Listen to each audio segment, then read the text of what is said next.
aconteciendo como está aconteciendo en otras regiones, como es la región de Los Ríos y como es Aysén. Pues bien, él nos dio o nos indicó que técnicamente se requieren 3 parámetros objetivos para ver si corresponde a un desconfinamiento o no. El primero es la cantidad de disminución de contagios en los últimos 21 días. Según cómo vaya evolucionando la curva de contagio en los últimos 21 días, es uno de los elementos a considerar para establecer el desconfinamiento. Acá en Punta Arenas hemos tenido como un serrucho, subido, bajado. Ahora, lo que sí indica es que la trazabilidad acá en Magallanes es buena. La otro porcentaje, al considerar el porcentaje de positividad de los exámenes, es decir, que si usted a 100 personas le hace un examen y 20 infectadas, eso es muy alto. Lo ideal sería en que el porcentaje de positividad sea del 5% o menos. Se señala que se está aplicando el 10%. El 10% de positividad. Hay que considerar ese elemento para saber si corresponde al confinamiento. Y por último, otro elemento a considerar es la ocupación de la UPC, o que son las camas críticas. Para poder tener un desconfinamiento, deberíamos tener menos del 75% de las camas ocupadas. Si no los tenemos más, no es conveniente porque si hay un aumento de los enfermos, no vamos a tener camas críticas. Entonces, ¿qué posibilidades del desconfinamiento? Tenemos que ver estos 3 elementos, que son la disminución de los contagios en los últimos 20 días, el porcentaje de positividad de los exámenes. Puede demorar 30 minutos más. El porcentaje de las camas críticas ocupadas. Bueno, así que tendremos que esperar a ver si el gobierno, si la autoridad determina que se requiere desconfinar o no en función de esto. Pero hoy día invitamos a nuestro amigo don Rubén Lara, porque a pesar de que no es un tema comunal, no podemos dejar de darle la importancia que tiene a la discusión que se ha dado con respecto al retiro de los fondos de pensiones de la AFP. Es un debate que Chile ha tenido hace bastante tiempo atrás, desde antes del estallido social, que existían agrupaciones como la norma AFP que pregonaban el término de este sistema. Entonces, Rubén, yo te consulto, ¿qué es lo que está aconteciendo? ¿Qué efectos produce para una persona que gana, por ejemplo, 1.000.000 de pesos, que ha estado 25 años cotizando en forma ininterrumpida? ¿En qué impacta el retiro del 10%? Otra pregunta, ¿es conveniente o no es conveniente? ¿Cuál es técnicamente lo que se está pretendiendo hacer? Cuéntanos, por favor. Bueno, tal como tú consultas, ¿no es cierto? Respecto de una persona que esté imponiendo 1.000.000 de pesos, que tenga como imponibilidad 1.000.000 de pesos, por lo tanto, el 10% son 100.000 pesos, ¿no es cierto? Y la persona puede que ya tenga unos 40 años y tenga acumulado un fondo de 40 millones en su cuenta individual, más o menos va el retiro de ese monto, que en este momento es el 10%, le estaría bajando la pensión más o menos unos 45.000 pesos. Pero sí es importante indicar que dentro del mismo proyecto de ley que está en este momento en comento, ¿no es cierto?, ese 10% se supone que no lo va a perder el afiliado o el trabajador, sino que se lo van a recomponer. Y a su vez, en este proyecto de ley dice que el 50% lo estaría ingresando el empleador y el 50% el Estado, como fondo solidario, en un fondo solidario. Entonces, eso es lo que tiene que quedar claro en este momento, que todavía no está muy claro porque hay indicaciones y, ¿no es cierto?, hay modificaciones, pero la idea es que el retiro del 10% sea abonado a la cuenta de todas maneras, cosa que el trabajador no pierda nada con este retiro. Esa es la idea. Que el proyecto de ley establece que se retira el 10% de las cotizaciones con un tope hasta entre 1 mínimo un piso de 1 millón y un máximo de 4.300.000, pero que ese dinero va a tener que reponerse a costa del Estado y del Correcto. empleador. Ya, ¿y por qué del empleador? Claro, eso es algo que no entiendo justamente en estos momentos de crisis, ¿no es cierto?, donde vemos que los empleadores, a través de sus empresas, en la mayoría, ¿no es cierto?, pymes, se le va a cargar un peso más, un aporte más, un porcentaje más para aportar a esta sacada del 10%, ¿no es cierto?, de la cuenta individual de los trabajadores, lo que creo yo que no es factible. Pero así está el proyecto en estos momentos. La idea mía, Alejandro, era que si se aprueba esto, ¿no es cierto?, de retiro del 10%, debería de instaurarse un bono de reconocimiento por el valor que la persona retira. Si yo me toca y retiro 1 millón de pesos, que el Estado me ponga un bono de reconocimiento, un UF, correspondiente al 1 millón de pesos. De tal forma que cuando yo jubile, ahí cobro mi bono de reconocimiento, ¿no es cierto? Y no pierdo nada con respecto a los cálculos de jubilación, ni mucho menos. Esa es la idea mía, que el Estado debería ponerse con esta sacada del 10%. Claro, pero si el Estado pone con un bono de reconocimiento al final del periodo, cuando tú jubilas, se pierde todos los dividendos Pero va a que ser en debiste UF, haber ganado. ojo. Sí, El ya, bono de reconocimiento es en UF. ya. Sí, El problema, yo creo, que se produce es que una vez que se retiren los fondos, el sistema va a colapsar. ¿Por qué va a colapsar? Porque esto es un sistema financiero, no es seguridad social, es financiero, correcto. La que plata tiene, está en acciones, tanto en Chile como claro, en el extranjero. que tiene como objeto ganar dividendos. Y el dividendo tiene dos características fundamentales: la seguridad del bono o de la acción y el plazo. Es decir, a mayor seguridad, más rendimiento. El bono que tiene más rendimiento en el mundo es el bono del Tesoro de Estados Unidos. Y a Correcto. mayor plazo, también es mayor rendimiento. ¿Por qué? Porque mientras más certeza haya, más sólido es el bono. Y una de las características que ha tenido el sistema de administración de fondos de pensión es que se proyecta cuánto va a ser la vida de las personas y cuándo se van a jubilar. Por lo tanto, van ingresando y van saliendo dineros. Yo no digo que Todos el los sistema días, sea bueno, claro, yo todos no los digo que el días. sistema sea bueno, pero así funciona. Entonces, es como que el total es el mismo, va aumentando un poco en función. Y sobre esa base se colocan las acciones y se paga un dividendo.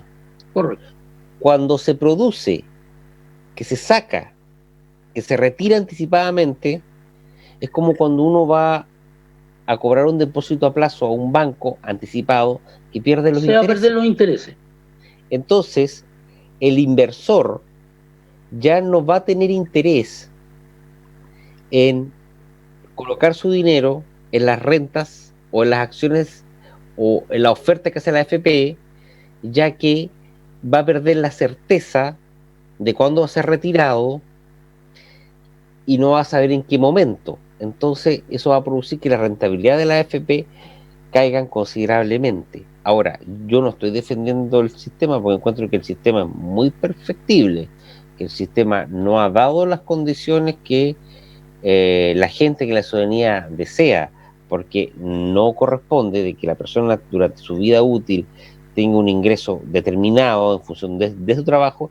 Cuando llega a jubilar, las jubilaciones sean indignas porque no cubre o no cumple con la necesidad de seguridad social que debiera ser el objeto de esto. Ahora bien, esto puede ser, si se retira, el principio del fin del sistema.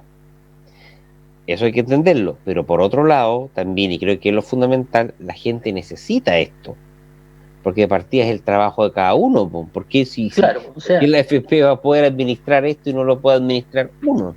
esto de la ley, ¿no es cierto?, el decreto de la ley 3500, cuando se creó esto en el año 1981, se creó de una forma tal que incluso en los diarios salía de que la persona iba a jubilar con el 100%, ¿no es cierto?, de su sueldo que en ese momento estaba imponiendo.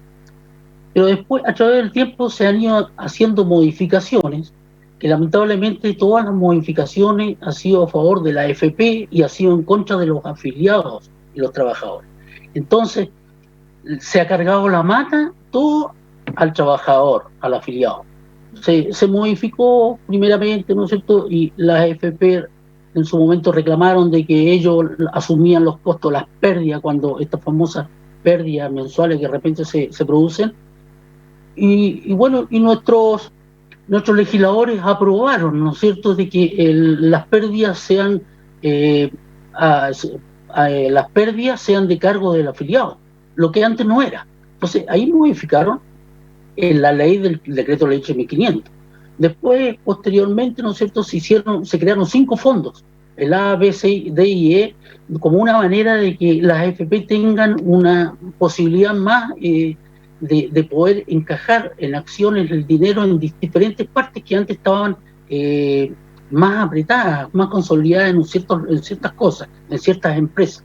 Entonces también se soltó esa parte y crearon esos fondos, ¿no es cierto?, que el fondo, el A, puede encajar el 85% en acciones aquí en el extranjero, y así hasta el E, que es más resumido y más apretado, es más inmovilizado.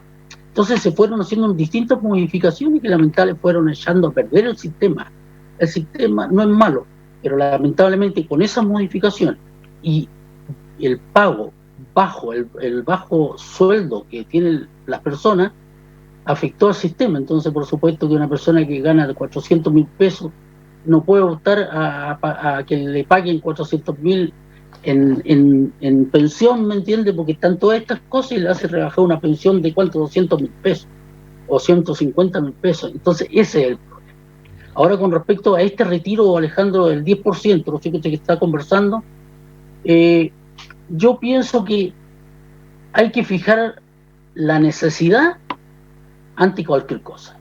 Y la necesidad en estos momentos de nuestro pueblo, de muchos habitantes de nuestro país, están en una pobreza franciscana, que están pidiendo plata para comer, incluso sin contar las deudas que tienen, que al final, ¿no es cierto?, la mayoría de personas están muy endeudados. Pero ese es el fin, y esa es la prioridad, el dinero. Entonces, uno dice, ahí están estos pros, ¿no es cierto?, que va a bajar la rentabilidad, va a crear una debacle, por supuesto, porque va a haber una venta increíble de acciones, ¿no es cierto?, monumental, que se habla de 19.640 millones de dólares, si todos sacan el 10%, que es una brutalidad, ¿no es cierto? Pero, por otra parte, tenemos que ver la necesidad de las personas, y eso es lo primero. Y pienso yo que a futuro, si le reconocen al afiliado el porcentaje que ahora saque, el valor, y después se lo ingresen a la cuenta, pienso yo que es plausible que se retire el 10%. Esa es mi posición. ¿Tú estás de acuerdo en el retiro del 10%? Yo, en estos momentos, por la necesidad de las personas, yo creo que debería de aprobarse el retiro de los 10%. Sí, yo también estoy de acuerdo contigo. Yo creo que de partida del sistema hay que mejorarlo. Yo en mi visión creo que el sistema de acciones podría funcionar, pero administrado, por ejemplo, por el Banco del Estado. Esa es otra de las soluciones. Claro, porque esto es cuestión de las administradoras, se ha transformado en algo perverso, porque es una competencia entre una y otra. Exacto, y es un fin de lucro, ¿no es cierto?, y donde aquí ganan los particulares. Entonces, tal como el Banco del Estado tiene la política monetaria, también podría tener el Banco del Estado o un órgano similar la administración de los fondos de pensión de todos los chilenos. Eso podría ser una alternativa. Pero en estas circunstancias en las cuales se encuentra el país, yo creo que hay gente que necesita esto, hay gente que se está muriendo, y es el trabajo de ellos también, es decir, no. Y además que si esto a la persona le asegurara una buena pensión, uno puede decirle, ¿sabe qué? No saque su dinero, porque va a dejar de obtener una buena pensión, pero resulta que no la obtienen. Claro, entonces, las personas que tienen un fondo pequeño de 2, 4 millones de pesos, está ya asumida que cuando llegue a su edad de jubilar va a sacar una pensión mínima, es que aunque tengas solidaria, aunque tengas mucho, entonces si saca ahora no le afecta. Aunque tengas mucho dinero, tampoco tienes una buena pensión. Sí, aquí nadie tiene una buena pensión. Tienes que haber ganado mucho dinero en tu vida, haber ahorrado mucho sin laguna para tener una buena pensión, que en todo caso va a ser menor siempre a lo que recibías en tu vida útil, en tu vida laboral. Entonces, no es una solución decirle a la gente, oiga, no saque su dinero ahora porque va a perjudicar su pensión si la pensión es malísima ya. Entonces, pero bueno, mira, el programa ya se acaba, tenemos que despedirnos. Así que, Rubén, tus palabras al cierre, tus opiniones finales sobre este sistema. Bueno, tal como te decía, yo en este momento abogo, ¿no es cierto?, por el retiro del 10%, a pesar de las medidas, ¿no es cierto?, que a última hora se han conocido de un bono hecha de un crédito, ¿no es cierto?, muy bueno, un crédito, pero al final ese crédito la gente tiene que pagarlo, tiene que pagar una parte, ¿no es cierto?, y para pagarlo significa que hay que pagar préstamos y la gente que necesita, aparte de esa cuota, tiene otro tipo, tiene unos créditos anteriores, tiene deudas por todos lados, entonces seguir pagando, la gente ya no puede, está ya encauzada en un tipo de déficit total en la familia. Entonces hay que dar una solución, y pienso yo que esta es una de las medidas que hay que hacerla. Y bueno, los agoreros, ¿no es cierto?, dicen que aquí va a quedar un desastre. Al fin y al cabo hemos tenido desastre en Chile y creo que dando eso va a haber un pequeño alivio y el Estado, bueno, tiene que empezar a pensar en reducir gastos, y hay un montón de ítems y por todos lados de reducción de gastos que se pueden hacer en el Estado, y con eso podemos ir paliando lo que a futuro los que vayan a ir jubilando se les vaya abonando lo que retiraron en estos momentos. Bueno, un saludo, Alejandro, muchas gracias por tu programa y bueno, nos vemos hasta la próxima. Bueno, un saludo cordial a todos los vecinos que nos ven. Gracias a Rubén por habernos explicado cuál era su opinión y su visión con respecto al sistema FP, porque es una discusión que no se puede dejar de tener. Así que, vecinos, se despide el concejal Alejandro Soler. Como siempre, cuídese, use su mascarilla, cuide al otro vecino, cuide a su familia y fiscalice el uso de mascarillas. Nos vemos en próximos programas. Hasta luego. Gracias, chao. Polar Comunicaciones presentó Informe Comunal con el concejal Alejandro Soler Gutiérrez.